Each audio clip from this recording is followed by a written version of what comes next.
Now at 5, a family decimated. A mother and her baby twins killed when a truck crashed into their car. Tonight, the new details we're learning about what led to the crash and how the investigation is playing out. And then startling information, the most common type of crash in work zones and why you may never see it coming.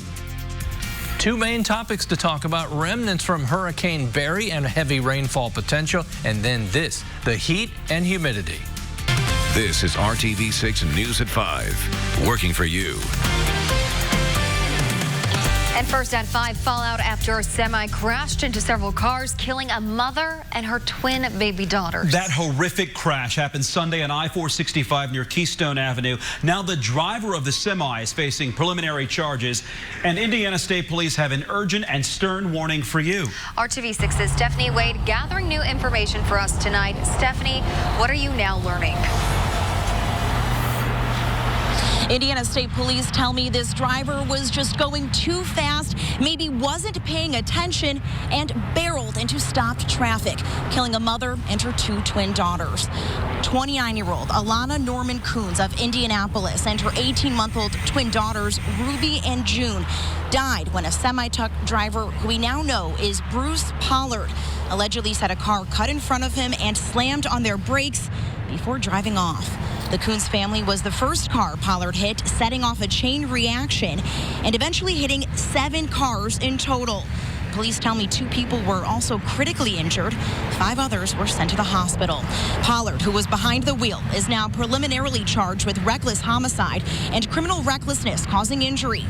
Officials say when you start to see those orange signs, the construction barrels, the INDOT message boards, you need to be on alert for sudden stop traffic, especially as there are several construction projects underway this summer. You know, it's real unfortunate, and what I see every day is examples of selfish driving. People are only worried about themselves getting to their destination, and unfortunately that makes it unsafe for other people on the road. 5 projects happening right now. Is that typical? No, this is the most we've had in Marion County in a long time. INDOT says the reason we are having so many construction projects now is because of all the rain we had earlier this spring. It caused some delay for those projects. There were also lane restrictions on the north side near I-465 and Keystone Avenue where this crash happened. It's also worth mentioning that 2 other people have died on the interstate since this crash Sunday afternoon. Reporting live tonight, Stephanie Wade, RTV6. Stephanie, thank you. And working for you as we take a live look here from our traffic camera at I-465 in Keystone Avenue. We found Nationwide Insurance's top 4 driving safety tips that you should follow every day to protect yourself and others on the road. Number 1, keep 100% of your attention on the road at all times. So that means put your phone down. 2, drive defensively, meaning be aware of the other drivers around you and make sure you aren't following the car in front of you too closely. 3, make a safe driving plan. You want to build time into your schedule to stop for food, rest breaks, phone calls, and other business so you aren't doing those things as you're driving. And 4, always wear your seatbelt. Now take a look at this. The Federal Highway Administration says that in all parts of each work zone across the country, the most common type of crash is being rear-ended. And that's why it's always important to focus on what's in front of you so you have time to react if traffic suddenly stops. Coming up tonight at 6, Call 6 Investigates is digging into the safety history of the trucking company involved in Sunday's deadly crash, what we've learned, and how that information plays a role in this investigation. That's new at 6. Moving to our Storm Team 6 forecast, former Hurricane Barry's influence is being felt in central Indiana. Clouds have increased just over the last couple of hours, and Kevin is tracking our increasing chance for rain as well with that. I think a lot of people were expecting to see a little bit of rain with that. And I think tomorrow and Wednesday will be prime time for widespread rain and thunderstorms, some of it heavy. And then it's about the heat later in the week. We've got a lot to talk about. There's the influence of the cloud cover. That's kind of taken away our sunshine and heating this afternoon. We did, though, by the way, make it to 90 degrees. Look at Cincinnati. Torrential rainfall there. This is the northeast kind of edge then of Barry's remnants. You can see the main influence, the spin, is still in Arkansas. That's why over the next 24, 36 hours, this will continue to push tropical moisture our way, and with that, the threat for heavy rainfall. It feels like 92 in Peru, 89 in Indy. Notice the temperature and the heat index not that far apart. The real humid air will arrive as we get to Thursday, Friday, and the weekend. Temperatures will climb as well. Through the evening hours, I think isolated thunderstorms the way to go, especially to the south and west. Then it becomes more widespread during the day tomorrow. These temperatures, 84 at 7, still at 78 at 10 o'clock tonight with an isolated thunderstorm. All right, Kevin, thank you for that. Hey, are you ready for some football? Football season is almost here, and the city of Indianapolis is trying to land another massive NFL event. RTV6's Cameron Riddle joining us live with the city's new push and the potential impact it could have on Indy. Cameron. Mark, good evening. Indianapolis is already known for being a sports and tourism destination, but now city leaders want to take this place to a new level, hosting the NFL Draft. Chris Gall with Visit Indy says the tourism agency, along with Mayor Joe Hogsett, the Indiana Sports Corporation, and the Indianapolis Colts are seriously considering submitting a bid for the NFL Draft as soon as 2024. Between now and then, Indianapolis has a lot on its plate, hosting a full schedule of major events, including the NBA All-Star Game in 2021 and the NCAA Men's Final Four. Then in 2022, the city will host the college football playoffs. Gall believes Indy's hosting resume could help seal the deal and put all eyes on the Circle City. It's certainly a blue chip event. It's one we've not hosted. It would diversify our portfolio, and we feel that if we put in a bid, we're very competitive based on our proven track record. Hosting for the NFL Draft is still in the planning stages, but would be ready for presentation to the NFL by the fall. This year's draft was hosted in Nashville, and it attracted 600,000 fans to the city. Visit Indy says the city of Indianapolis can beat that. Coming up tonight on the news at 6, we'll show you how the city will change by 2024 and why the NFL may like what it sees. Live downtown, I'm Cameron Riddle, RTV6. And tonight, a young girl is recovering after a copperhead snake bit her at one of the most popular state parks in Indiana. The Indiana Department of Natural Resources says the 7-year-old girl was playing with other children at her campsite at Brown County State Park when she ran into the wood line. That's when a copperhead snake bit her. When the girl started complaining about her leg hurting and a puncture wound on her ankle, her father checked the area and saw a snake. The family called 911 and an ambulance met them at the park entrance. Medics took the girl to Riley Hospital for Children, where she is expected to make a full recovery. And working for you with tips from the Indiana Department of Natural Resources on how to avoid snake encounters, stay on designated trails and mowed areas, and stay in well-lit places with flashlights at night because snakes move around for food when it gets dark. Keep your campsite clean. Check your campsite occasionally to make sure no snakes are passing through. And if you see a snake, stay away from it. Good advice there. The Anderson police chief's job position is in question tonight. Madison County Prosecutor Rodney Cummings is calling for the demotion of Anderson Chief Tony Waters.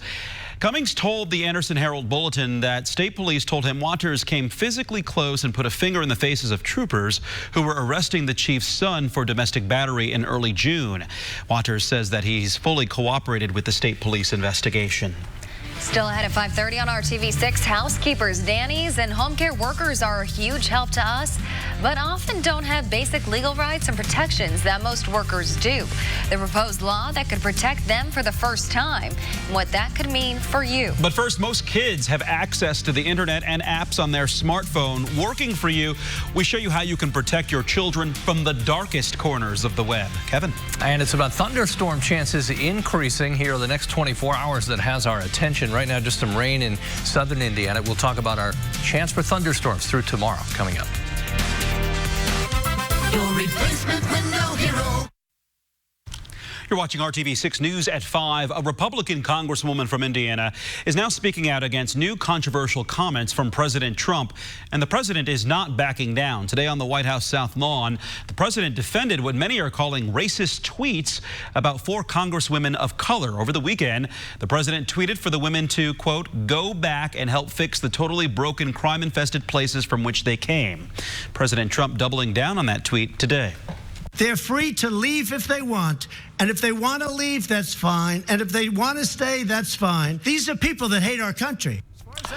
When asked if he's concerned that white nationalist groups are finding common cause with his tweet, the president said it doesn't concern him.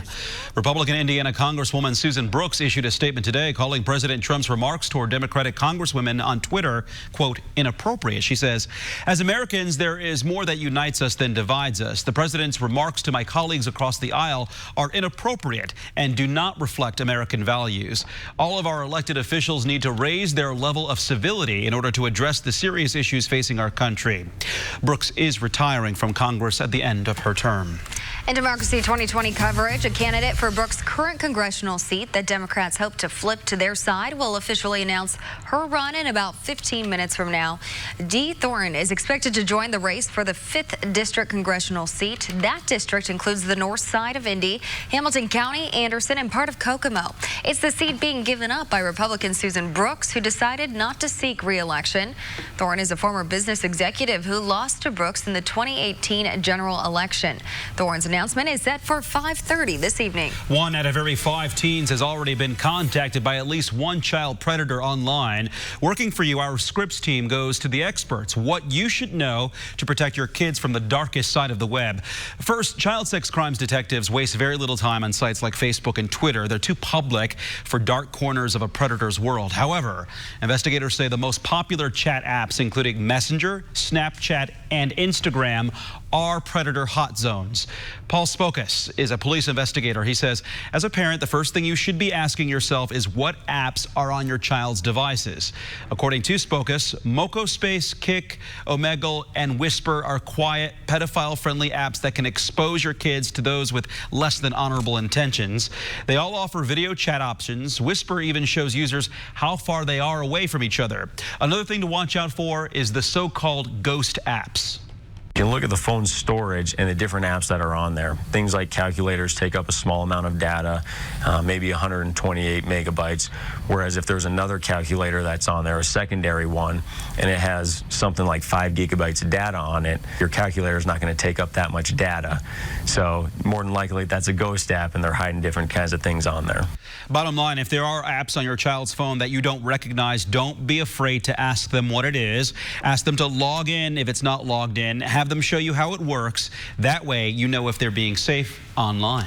Laundry detergent can be expensive, especially if you have a big family. So many shoppers look for deals on the big name brands. But working for you, John Mattery says some discount Tide detergent may be no deal at all. Have you seen the price of Tide laundry detergent lately? An average jug or box can now cost you $17. So one woman wanted to know if discount Tide offered online is the real thing or risk. Lori Scaraglio does a lot of laundry. She loves liquid Tide, but says prices for the top-rated detergent are insane. So she was thrilled to stumble upon discount Tide on Facebook Marketplace. At least half, at least 50% savings. Many sellers are offering 5-gallon buckets of Tide for less than half the supermarket price. I see this advertised between $25 and $35. So she ordered some from a local seller, met him at a local strip mall, and ended up with this bucket filled with blue laundry detergent. Now, the jug itself doesn't inspire that much confidence. While it does have an orange lid like real Tide, nowhere does it say Tide detergent, and it just has some coded numbers on the sticker. That's the question I have, if it's really the real legitimate Tide. We contacted Procter & Gamble, which has issued a statement saying P&G does not sell or authorize anyone else to sell products in 5-gallon buckets to the general public. So Lori's not sure what to do. You can't be sure that's Tide, right?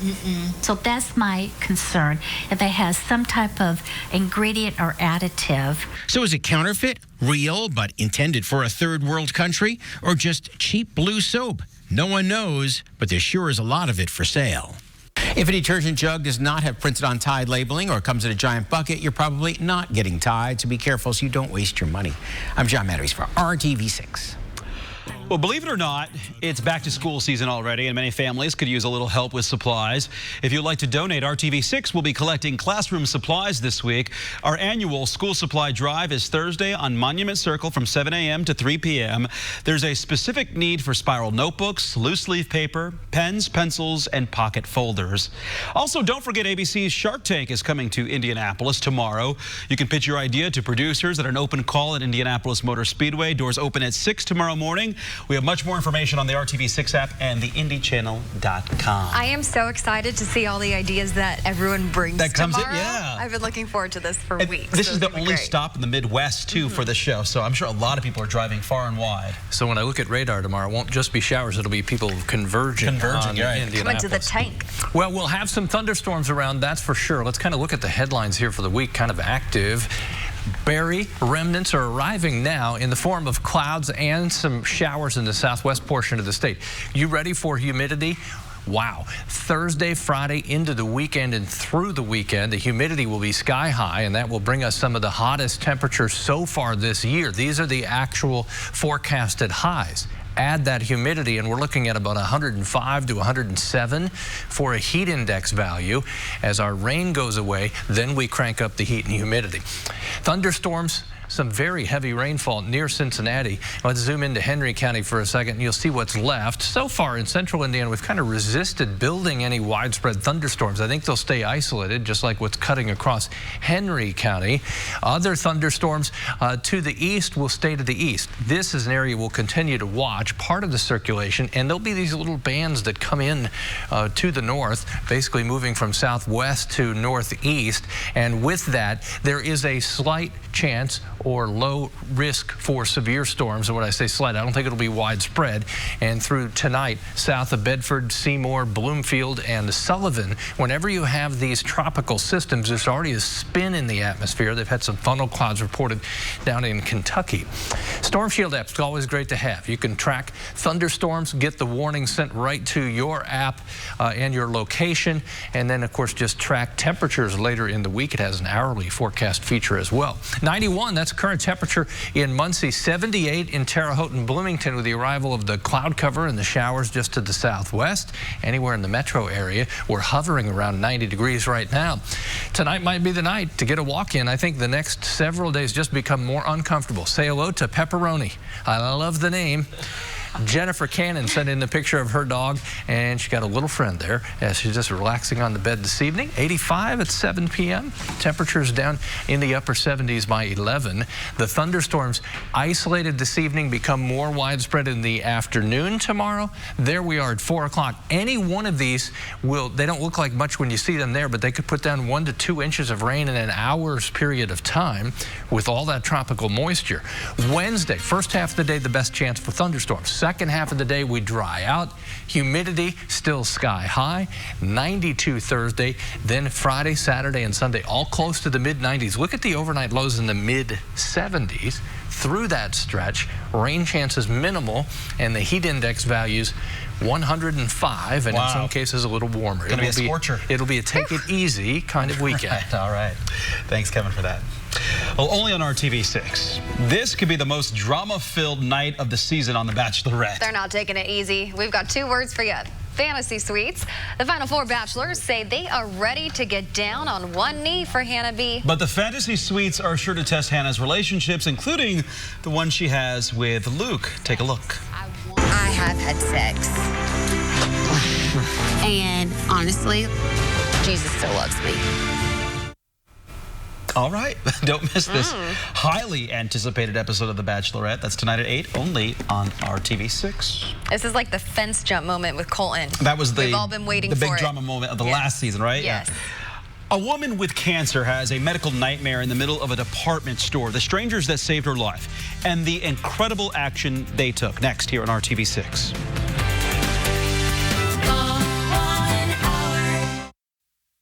Hello to to you. I'm Julie Grant with Court TV, and jury selection is underway in Court TV's next big live trial. The case is Florida versus Grant Amato. This is the case of a son who's accused in a family massacre. 29-year-old Grant Amato, this man you see here, is accused of killing his mother, his father, and his older brother after authorities say he stole around $200,000 from them. His motive? Investigators say that he was feuding with his family over his obsession with a webcam girl in Bulgaria that he thought he was in a relationship with. Now Amato is accused of first-degree murder. This is a death penalty case. If convicted, that may be his fate. Of course, we'll have gavel-to-gavel coverage for you, as well as legal analysis on Florida versus Amato right here on Court TV Live. I'm Julie Grant. Now back to you in the studio. And you can keep up with the high-profile cases and trials across the country on CourtTV.com. A cancer patient says she is alive today thanks to some quick-thinking employees at a Macy's store. She jokes that shoe shopping saved her life. Reba Mason is a breast cancer patient in Arizona. She left an appointment last week after having the pain medicine changed in her implanted pump. She later learned that something went wrong. Some of that pain medicine leaked into Mason's body, causing her to overdose and go into cardiac arrest. And it happened right in the middle of a Macy's store. Several Macy's workers started CPR and worked on Mason for 10 minutes until paramedics could get there. Not enough gratitude in the world to tell them how thankful I am for them and how grateful. Well, Mason actually bought 3 pairs of shoes that day. She looks forward to picking up the 3rd pair and meeting those workers again under much better circumstances. Glad everybody came in to help. Yes, for sure. Coming up all new at 6 here on RTV6. Call 6 Investigates digs into the history of the trucking company and the driver involved in a crash that took the lives of a mother and her 2 young daughters. What our team discovered, new at 6. But first on the Now Indy, how the state of Indiana is stepping up to help people stop smoking. You're watching RTV6. We'll be right back. Keller and Keller.